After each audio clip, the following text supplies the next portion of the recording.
Yeah, hopefully I don't mess up. Should be a fun time, though. This is one of the most stacked top 8s I've actually ever seen at a regional championship.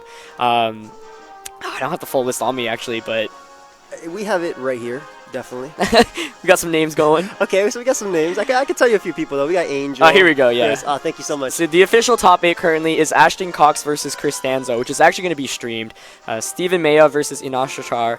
I always mispronounce his last name. Angel Miranda versus Chupa Cross, and Paul Chua versus James Bake. I believe all 8 of them are qualified for Worlds Day 1 at least at this point.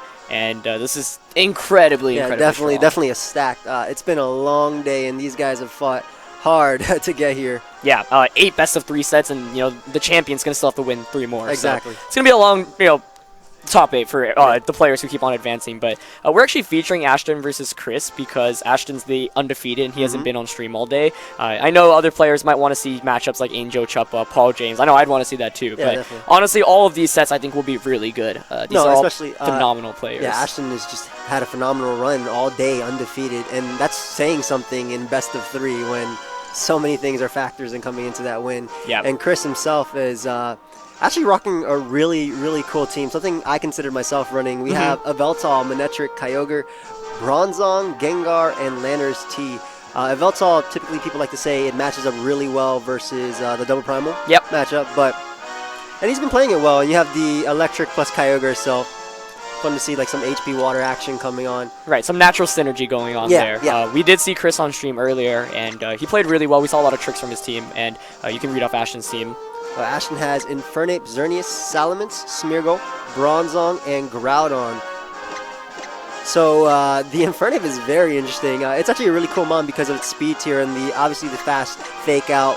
It has options like Quick Guard, Encore, things like that to stop a lot of things. Especially, it's great versus those Kangaskhan leads. You either fake out or you win the 50-50 in close combat. Exactly. If you have it, of and course. I actually love seeing Infernape because we saw a fair amount of Infernape back in VGC 2009 and 2010. I remember the last time I really faced Infernape was back in 2010 when it was paired with Pokemon like Palkia. So that was actually a pretty popular duo back then. So not the same Palkia. We do see another pretty good Pokemon in Xerneas as one of the legendary Pokemon. A pretty good Pokemon is pretty much an understatement. Xerneas being, I would call it a bully. I would call it a bully. A bully. It does, it's just there and it just takes wins from you. Definitely. And paired with Groudon, undisputed king in my opinion. But yeah, we're going to get into this one. This should be a really exciting matchup. I expect it to go to game 3, honestly. They're both 2 great players. So. Right. I mean, all the players here have fought a long way to get here. So we're actually going to see the Bronzong and the Landorus lead here from Chris. And actually, hilariously enough, both players are running Bronzong, which is not something I expected to see. I mean, it's great with Trick Room, Gravity, and things like that. Personal preference, not a fan of Bronzong. I don't like sitting with Gravity, so my opponent Precipice Blades me. Right. But definitely... it works with his team. Yeah, absolutely. And so we do see actually a double Intimidate lead coming, or both players having Intimidate, Landorus getting Intimidate, which certainly helps because Infernape is a Pokemon that typically carries Flare Blitz, wants to get those strong fire type attacks off. Mencier also does get the Intimidate, so immediately Bronzong's threatened, but of course because Chris does have Kyogre in the back, he has the option to switch into Kyogre and just immediately negate the fire type. I would argue here that the matchup is pretty even considering you get the fake out and then Salamence gets the free Mega and gets the potentially Hyper Voice, Double Edge or whatever, even with the -1. It depends what the... I can honestly just see the Bronzong going right for the Trick Room or just even a Double Protect just to dodge that fake out. And that's exactly what you said. Yeah. But that's kind of one of the funny things, right? Infernape actually gets access to Feint, but we don't see it here. Yeah. I'm not sure if he's carrying it, but Feint is a really cool move, and that's why Pokemon like Infernape and Weavile add a whole nother level of mind games there. Because do they fake out? Do they feint on my Protect, and does their partner like deal with me? So, good turn, I think. Honestly, just no damage taken, and you got to see what he wants to do. You saw the Hyper Voice into the Lanners, so pretty, understandable turn right there. You could even see the Bronzong staying in just because with the Intimidate and the fact that he more than likely has Kyogre in the back. Like he could set up a Trick Room or do anything like that. Exactly. And Bronzong's not dying to anything. It's Bronzong, especially -1 with the Intimidate.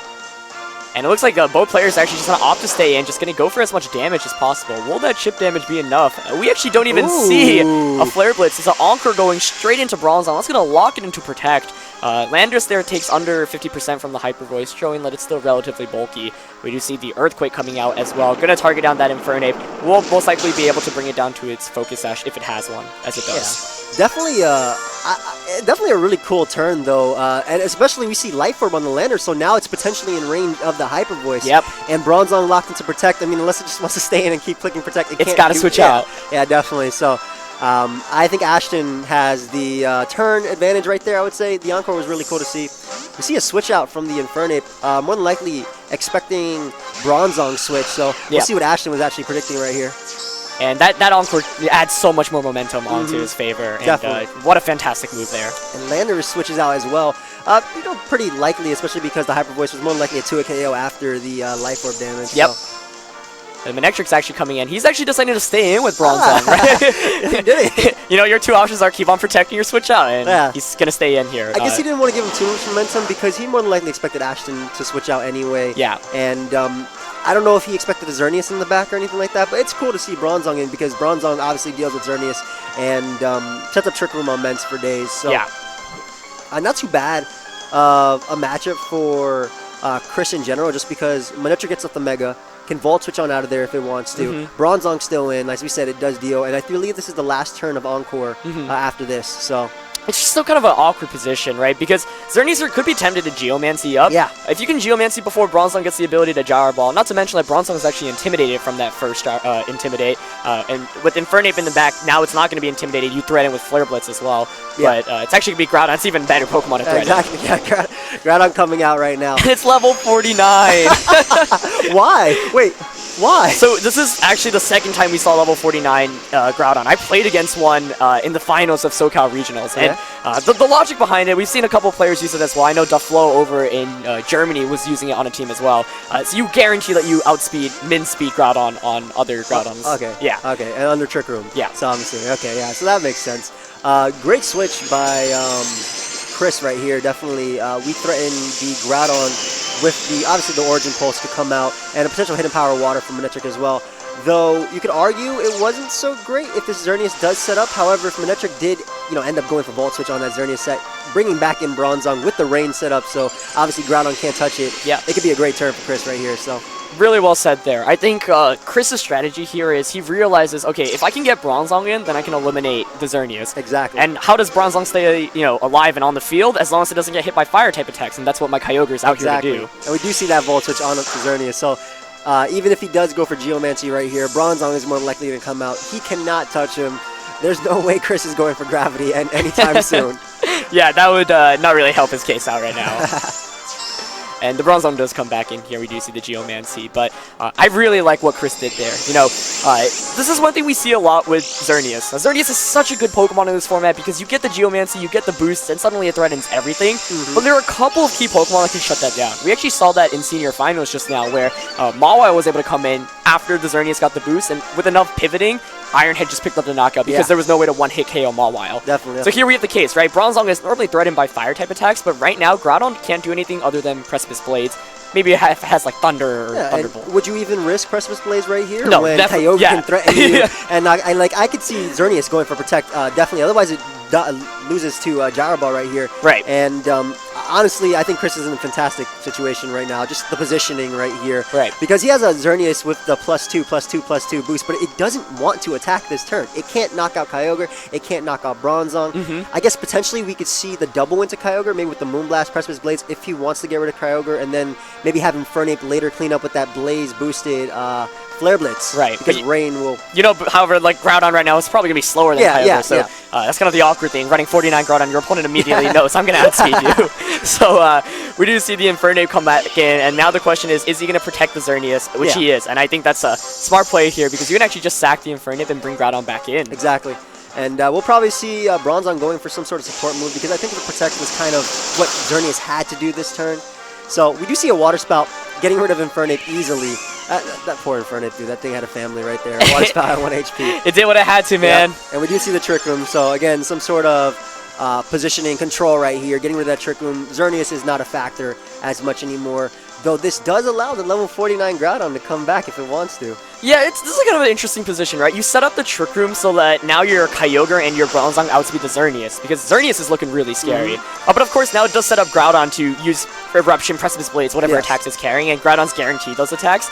But what is a game changer here is that Chris actually has Protect on his Bronzong. A lot of Bronzongs that we've seen typically don't carry Protect. Skill swap. Yep, skill swap, Gravity. But there's no reason for Chris to run Gravity because he doesn't have Groudon. There's no need to use Precipice Blades. And when you have consistent water-type attacks like Water Spout and Scald, you don't have to rely on Gravity. So exactly. He actually opts to knock out the Xerneas over going for a potential skill swap or anything like that. I think I can agree with that play. I can definitely agree with that play. Especially with the, how many does Chris have actually in the back? He's still got all of his. them, right? And that just actually picked up the knockdown onto Xerneas. Yeah, I thought maybe it would survive, but no, not the case Definitely here. not after +2. Oh, man. Yeah. And obviously that's a 3-hit KO, so him more than likely running into that bulky, bold Kyogre running around, or even that modest, bulky set. And this is really nice, especially because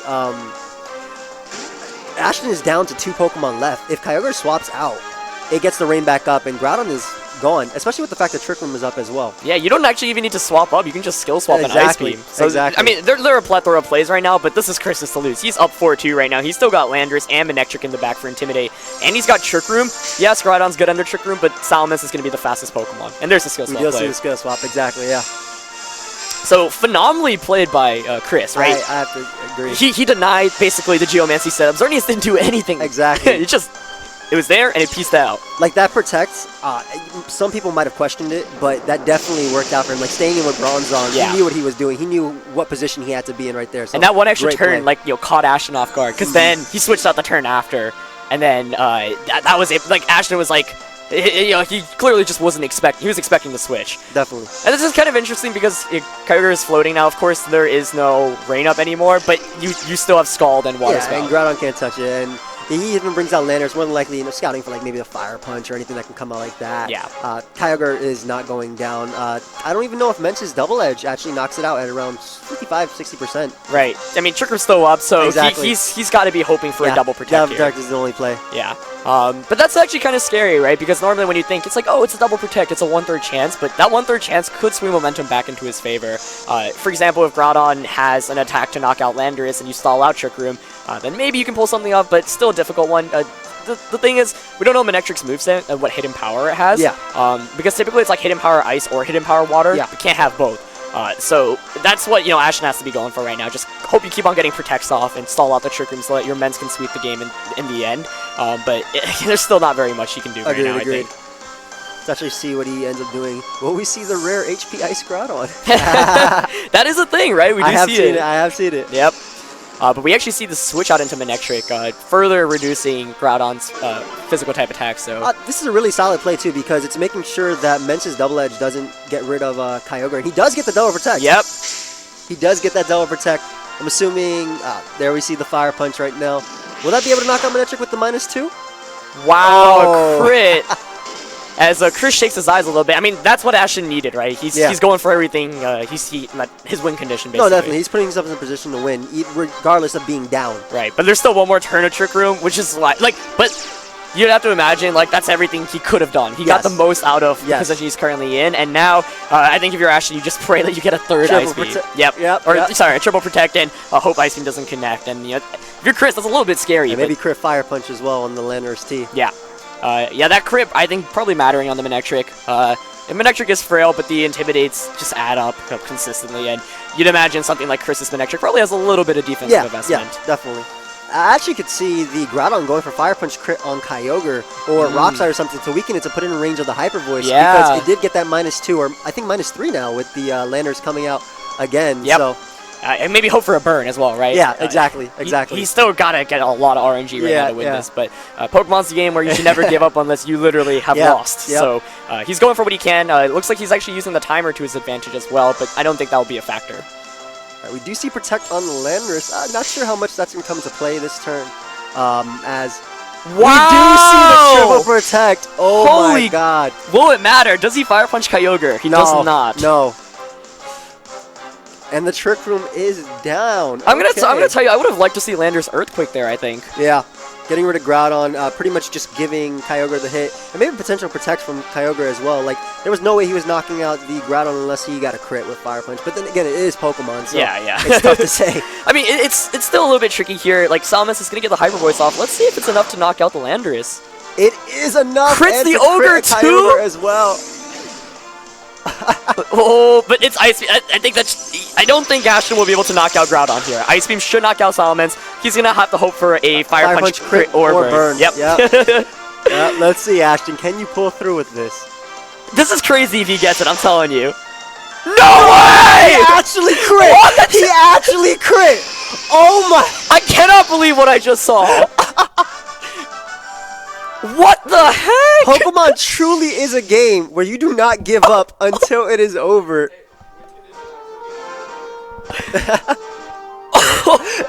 I can't believe we just commented. Oh my! There are potentially two more games of this. I can't wait to see. Holy! See, it was a game where it looked like Chris was in the winning position. But like, right, Ashton made every single play. And that's the scary thing, right? If you're Chris, it's like, do you predict him to go for the triple protect? Because all he could, and then just scald, right? Yeah, scald the ogre. Exactly. Oh my! I mean, like, that's a game literally 1 in 1,000 times we'll see. Yep. Just even get a double protect in this game. Then he got the triple. Then he got the crit. Double crit. Crit with crit with Hyper Voice. Put him in the crit range. Triple. He hit 3 crits. Dude, that was crazy, man. Oh man.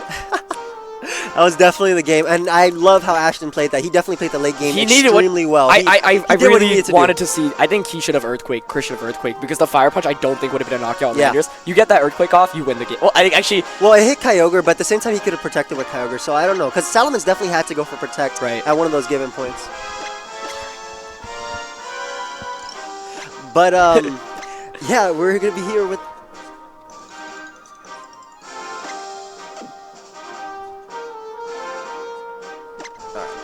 Okay, we got.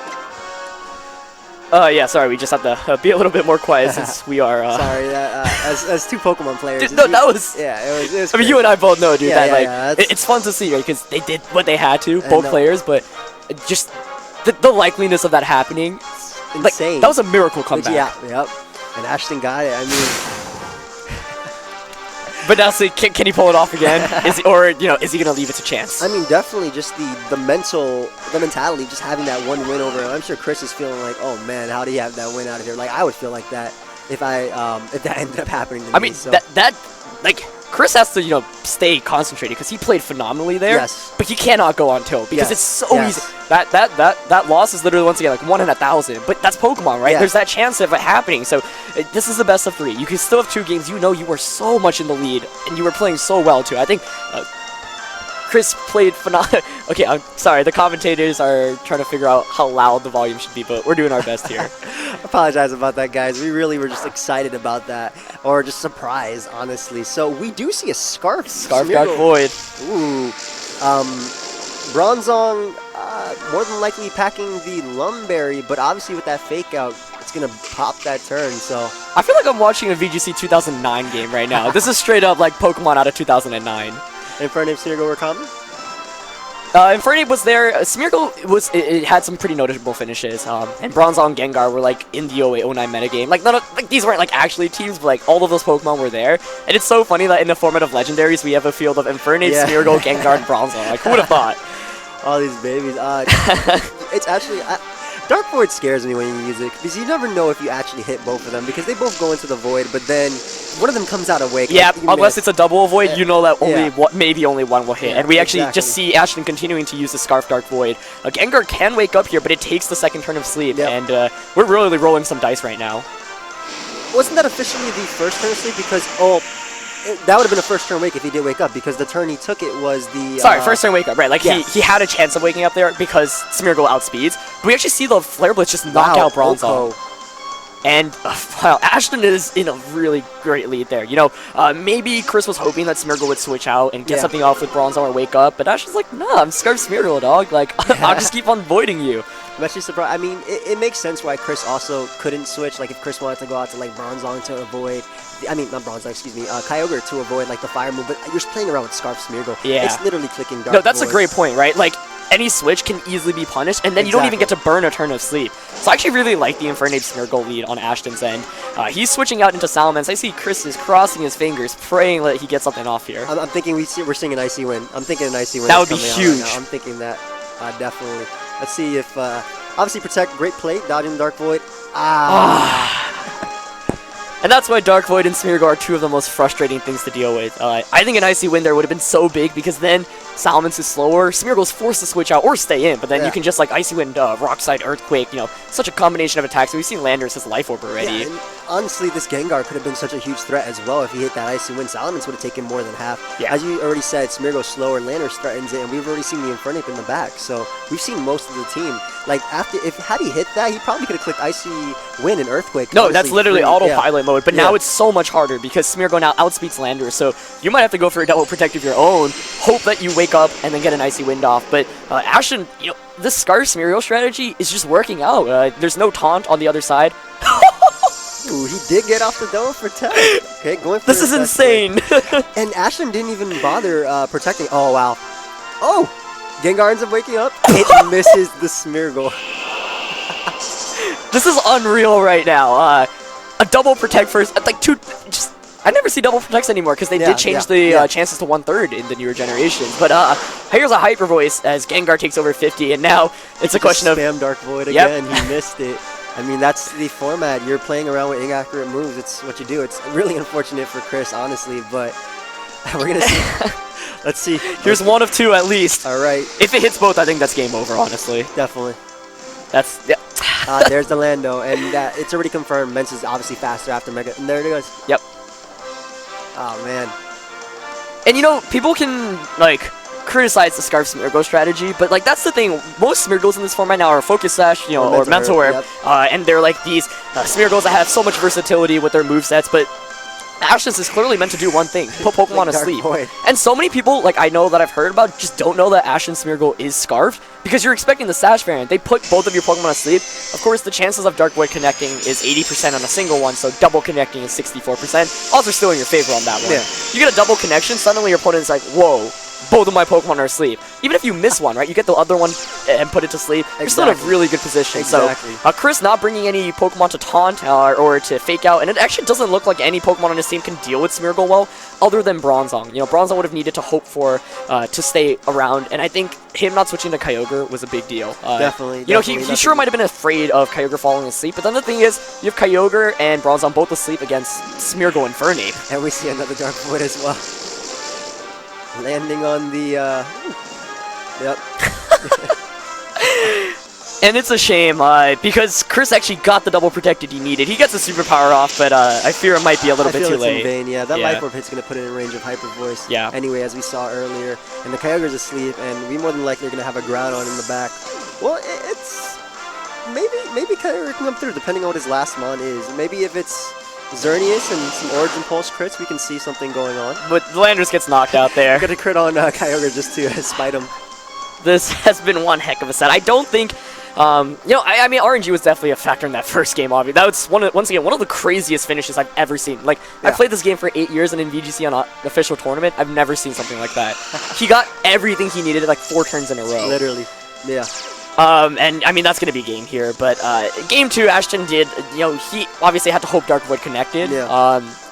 And, I think Chris, that one thing he could have done better was switching into Kyogre. I think because then it's like, okay, even if you hit your Dark Voids, I have some odds in my favor. Chance to wake up, exactly. Right, or even switching to Landorus for Intimidate, but instead losing Bronzong immediately means that it just keeps on, getting Dark Voids off. Smeargle was such a great call, too, versus Chris's team. He has no priority outside of potential Sucker Punch on Veltal and no Fake Out, anything like that, so such a great choice by him. Smeargle's so crazy too. Like in best of one, I feel it's even more ridiculous. It's so scary because you don't know what set it is at all. So I mean, even in that one, right? Like you don't have to bring it to every game. Exactly. Like if you win one game comfortably, like or not in that case, like not very comfortably. Let me Smeargle my way into this. Yeah. I mean that's what happened, and I actually think like Scarf Smeargle and Infernape was a very excellent lead matchup there. If you look at Chris's team, Manectric, Yveltal, Kyogre, Bronzong, Gengar, Landorus, there's no like fake out user like Kangaskhan. There's no safeguard users. There's no taunt users. So all of that, it just isn't there. Yeah, and fake out guarantees you get off a Dark Void. Yeah. You always get off a Dark Void versus this team unless... Use it against the Lum user, and I mean, you still have to hope you hit twice, right? Exactly. And I actually know, like, Gyro Ball against Scarf Smeargle is a knockout a decent amount of the times if they're, like, not invested. Wow. I remember when I was playing at regionals in top 4, like, I was against a Scarf Smeargle, and he didn't have fake outs, so I just protect Gyro Ball and knocked it out. And I was like, okay. But unfortunately, because Ashton was smart enough to bring that fake out coverage, like, that really added that much more. Great turn, and that Flare Blitz knockout, I didn't expect it at all. I didn't either. Bulky it's a beast. Pokemon. It's definitely a bulky